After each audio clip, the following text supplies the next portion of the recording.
You are absolutely going to love today's episode. I have my good friend Stephanie Ritz from Claim Your Career here with me today. And I love the name of her business, Claim Your Career. She helps you do just that. She helps you claim the career that you want and get that promotion you've always been looking for. And today she's sharing all sorts of tips, tricks, hacks, and good advice that you need to tune into. Are you ready to dive in? We're ready to share everything with you. Episode 213 starts right now. Hey there, welcome to the Laura Shipman Show. We hang out here weekly to talk about things like social media, entrepreneurship, marketing, tools, strategies, tips, and it all starts right now. Hey there, before we get started with the show, I just want to share my passion with you.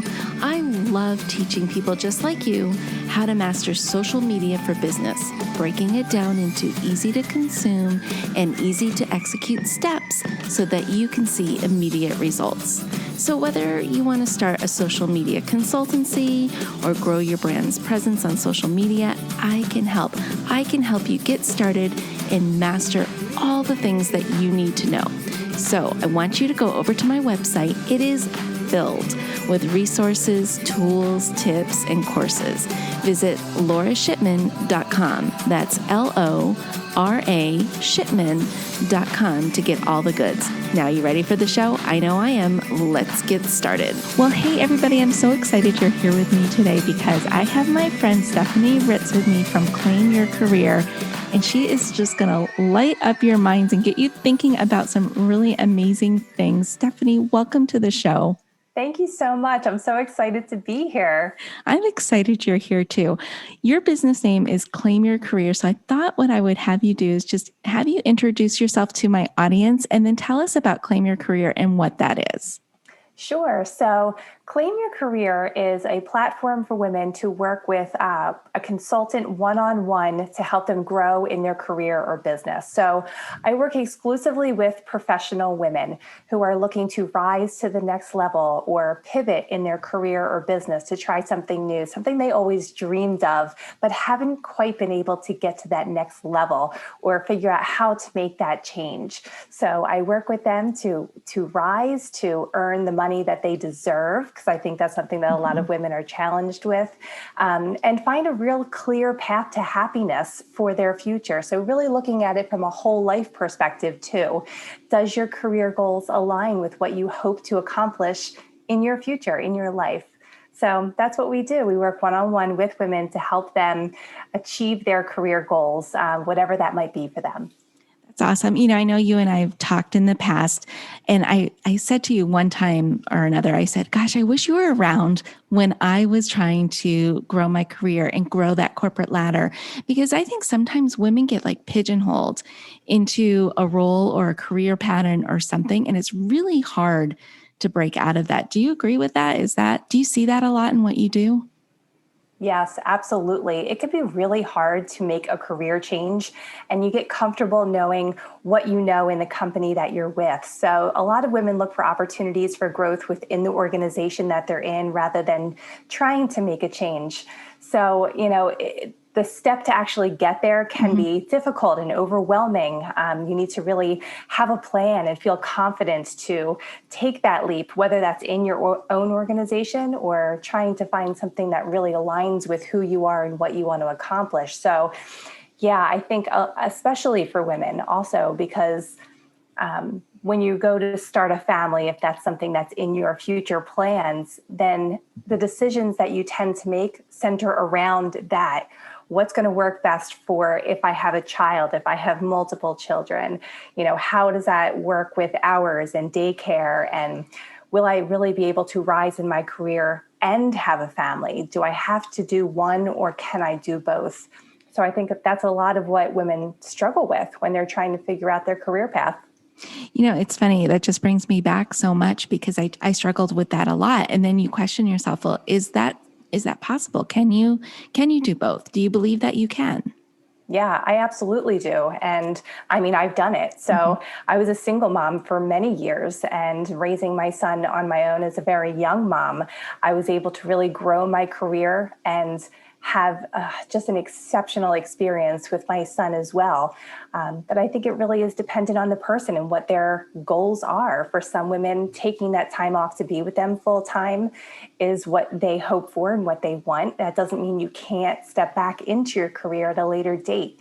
But if you want to do both, again, it goes to your personal goals and what you're hoping to achieve. I found a way to achieve it in a way that was meaningful for me, that I was spending really quality time with my son when we were together, and being able to rise in my career and having pivoted a couple of different times. So I absolutely believe you can have both. That's so good to hear, because I know sometimes we think that we can't, or that we're asking too much if we do want both.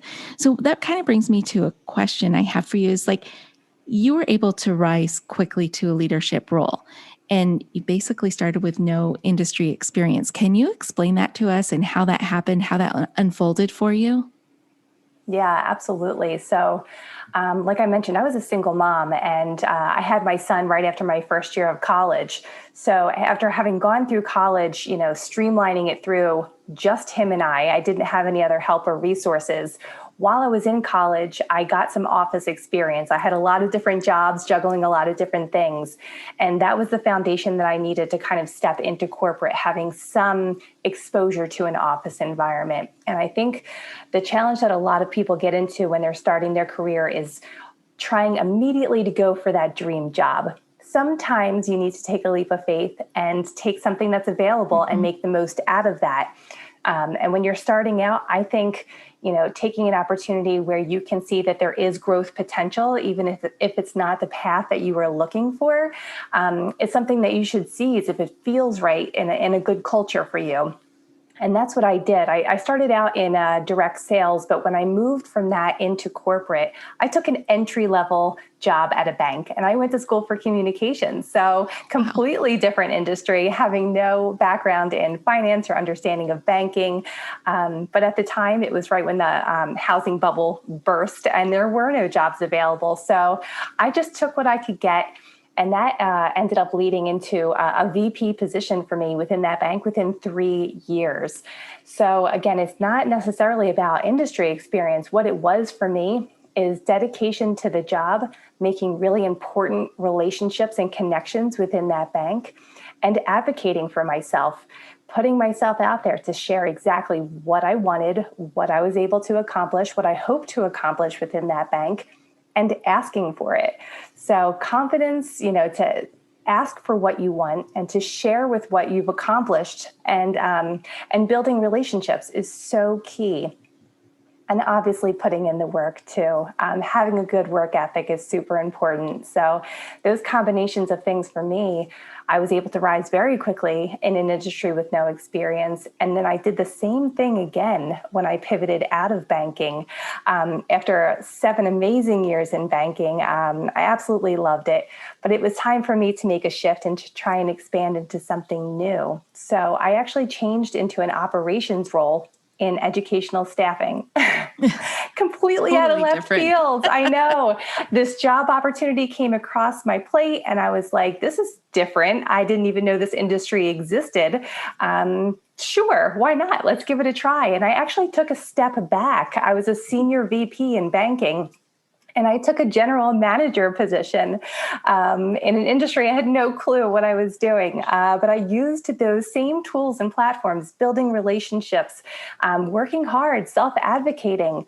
And in 3 years, I was VP, and VP of a regional operations area that was part of the biggest part of that company. So you absolutely can rise in your career without having an industry skill set that is specific to you, that you went to college for, or you have experience in the workplace. I think that's amazing. First off, the first career path that you had to rise that quickly in 3 years is amazing. And then you did it again. So there must be a method to your madness, or a secret sauce or something like that. How did you figure that out? Because I don't know if you're a lot like me, like there weren't the resources there that said, this is the path, or these are the building blocks that you take so that you can go on that career path. Like, how did you figure that secret sauce out? Yeah, actually, Initially, it was kind of just by accident. There was no formula for me Mm-hmm. either. I didn't have any special skill set. So it was really reflecting after the fact on what exactly did I do, that I realized what that formula was. But for me, self-confidence was key in knowing that I had to actually ask for what I wanted and be able to share what I have accomplished. It was actually really interesting. In banking, there's a very old world mentality of how you rise. And Mm-hmm. I can tell you that my first manager at that bank that I worked at told me that it would be years until I would become a banking officer, which was the natural next step in my progression. So I knew that although I had a wonderful relationship with her, she wasn't going to be the person to help me rise. And once I realized that, I started to make connections with people higher up in the bank. So it wasn't necessarily, going over her head. It was Mm-hmm. just making strategic connections. And one of those women became a really important mentor in my life, not just in that job, but in my future jobs as well. And we're still really great friends today. So finding a mentor for me was really important, but I had to build that relationship first. And that's what I did. And I told her exactly what I wanted to achieve, what I have been able to achieve, things that my boss may not have, enlightened her to. So she was really the one that helped me progress in my career in that bank. And then again, she was my mentor even moving forward after that opportunity. So I think those relationships are super important, and being able to share what you've accomplished, something that I think a lot of women are challenged with because it seems like you're bragging or not a team player. But there are ways to do it that are both empowering and impactful without Mm-hmm. seeming boastful. And so is that some of the things that you teach your clients how to do, is how to tactfully go ahead and go after those relationships? Because I imagine if you do it the wrong way, your immediate supervisor may get offended. It may be kind of office politics type things that can get in the way of all of that. Is that something you take your clients through? Yeah, absolutely. So one of the great things about my program and that is that combines consulting and coaching, because sometimes you need someone to actually clear the path for you, to give you a clear direction on what to do, but also the coaching part to really build the confidence to be able to implement the things that you're given, the tools. So I've created this method called the STAR method to rise. And we actually go through the process of the STAR, which is skills, Mm-hmm. timing, advocacy, and relationships. Those are the four things that when I reflected back on my careers and how I was able to, pivot, how I was able to rise and do it so quickly without the industry experience, those were the tools, those were the pillars for me. So I created this program to help other women dive into those four pillars, really work on the things that they are already doing well, and give them support on areas where they need to expand their skill set in any of those four areas. And then also work on their confidence so that they can say the words and take the actions as an empowered woman, not someone who feels, concerned about taking any of those actions. That's really good. So you actually will help people with like the words and the phrases and how to advocate for yourself, because I think a lot of people don't know, or women don't know how to advocate for themselves, especially in the workplace. Yeah, absolutely. The words that you use make all the difference in Mm-hmm. seeming boastful or not a team Mm-hmm. player versus, hey, I did this. This is important for you to recognize that although it was part of a team, I'm the one who came up with that idea. I'm the one who laid out the foundation for this project. I spearheaded this team. So there are tactful ways to share those points to make sure that your leadership team knows what you bring to the table.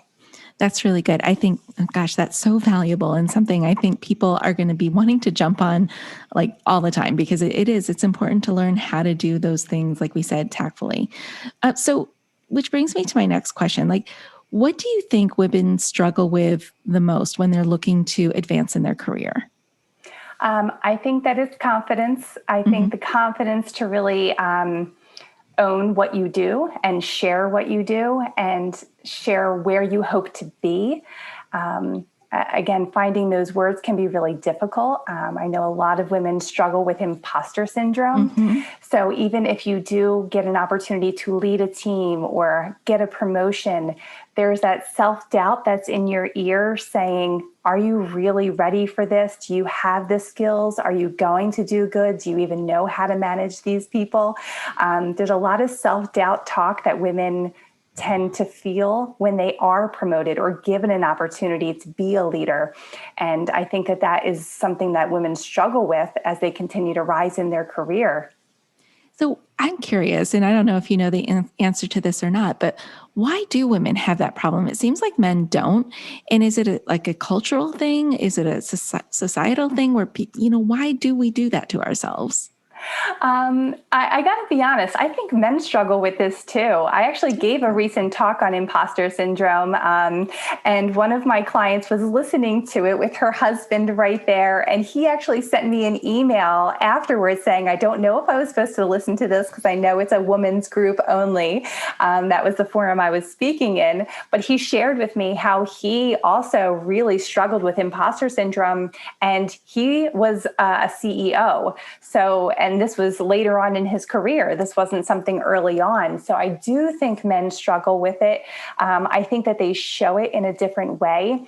And I think when men struggle with it, they pursue forward anyway. They feel it, but they don't let that stop them. Whereas I think women kind of internalize it a little bit more and then struggle to get past it and allow it to stop them from having forward momentum. Okay, good. It's good to hear that they struggle with it too. So that's good to hear.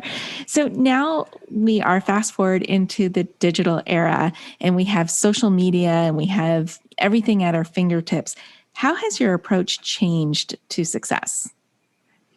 Yeah. So early on in my career, there was no social media. I mean, it just didn't exist. They had, it was MySpace back then, but they didn't have Facebook or LinkedIn or Instagram and all of these amazing social media tools to connect with people. So over the last, I would say 6 or 7 years, the world is at your fingertip to make connections. And I think that that needs to be utilized more, especially by young people coming into college or just starting out and growing their career.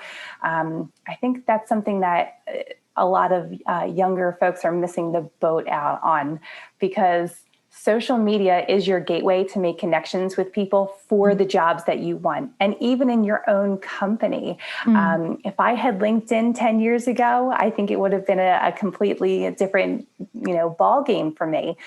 But now that we have this, I think a lot of women in particular tend to not get on those platforms until they're looking for a job.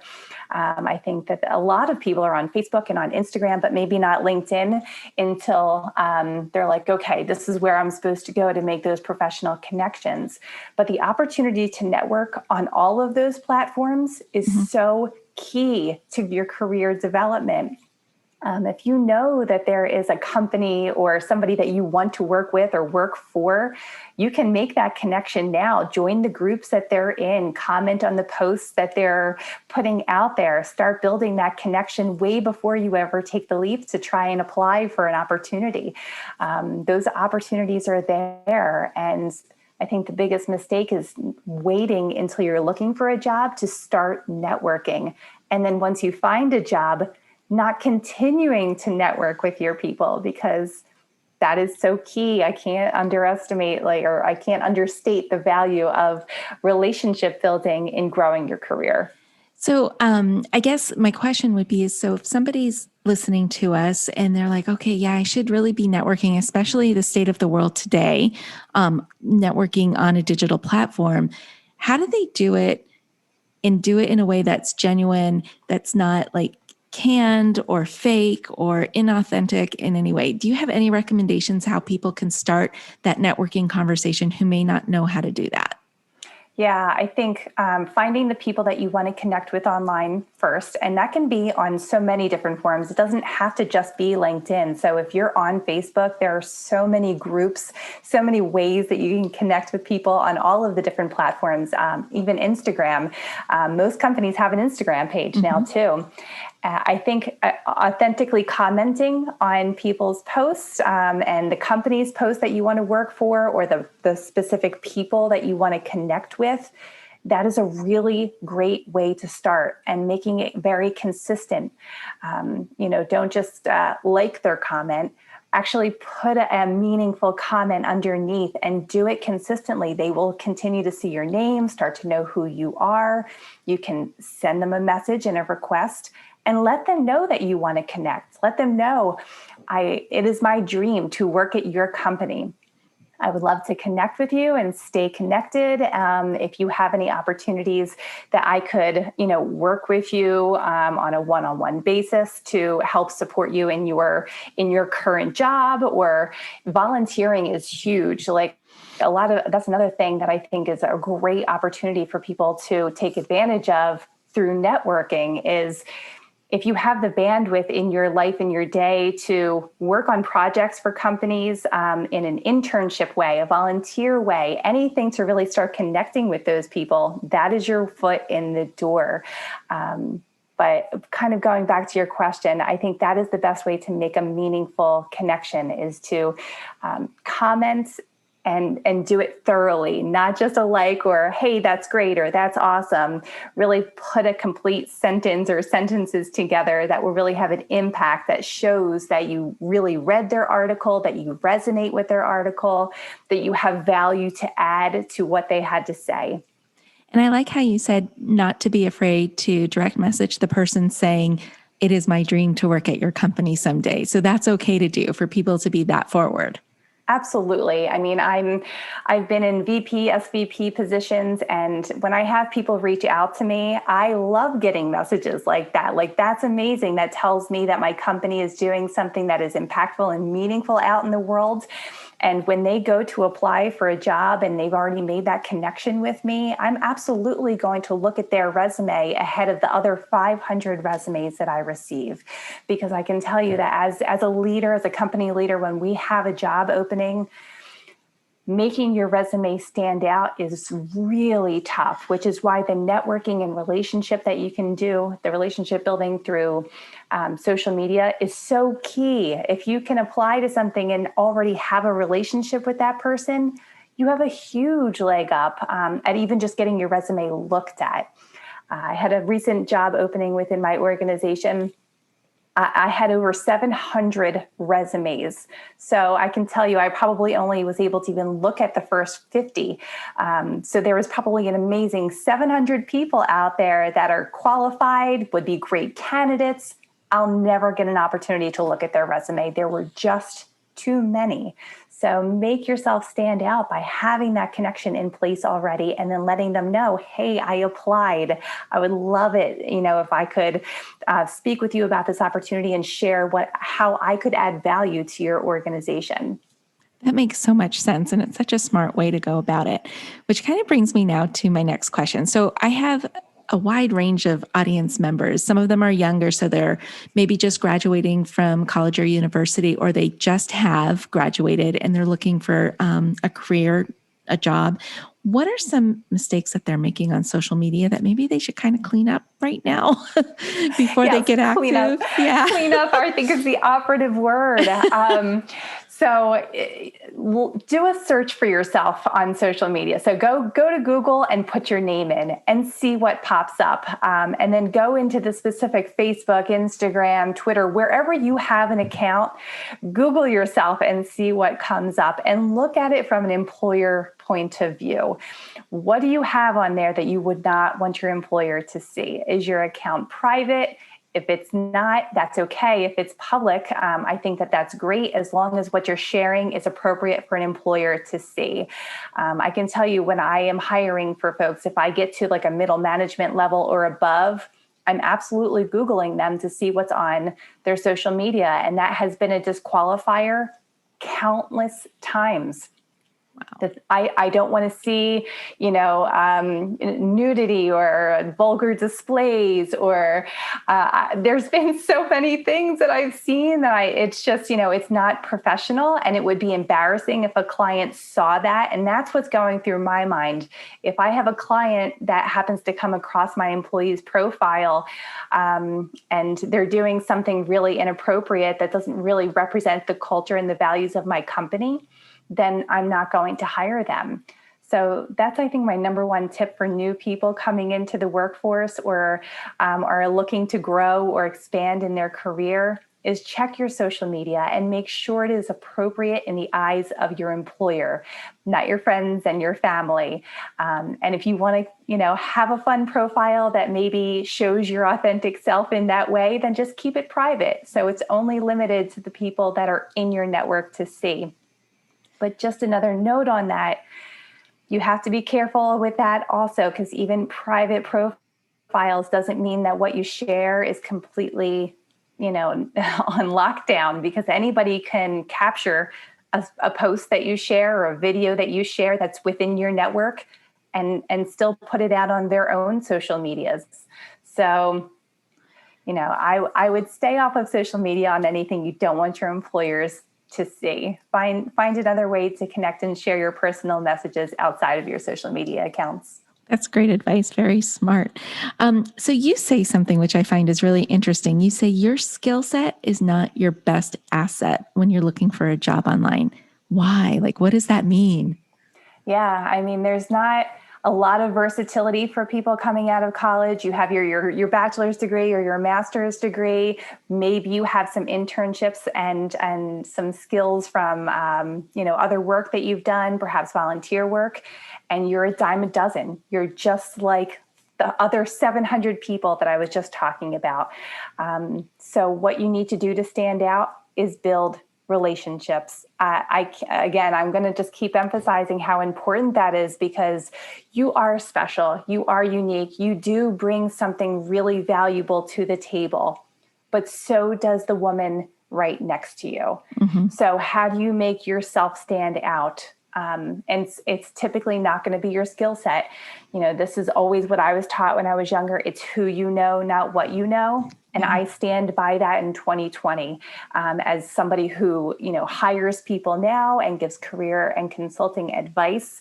You have to build relationships, and you have to network, and you have to nurture those connections. You can't make them and let them fall to the wayside. You have to stay connected. Well, you know what? I think in 2020 alone, it is more important to be networking than not be networking, because we've been so separated from our networks, really. So you kind of have to work a little bit harder to build that network. And like you say, nurture it. Don't let it drop away at all.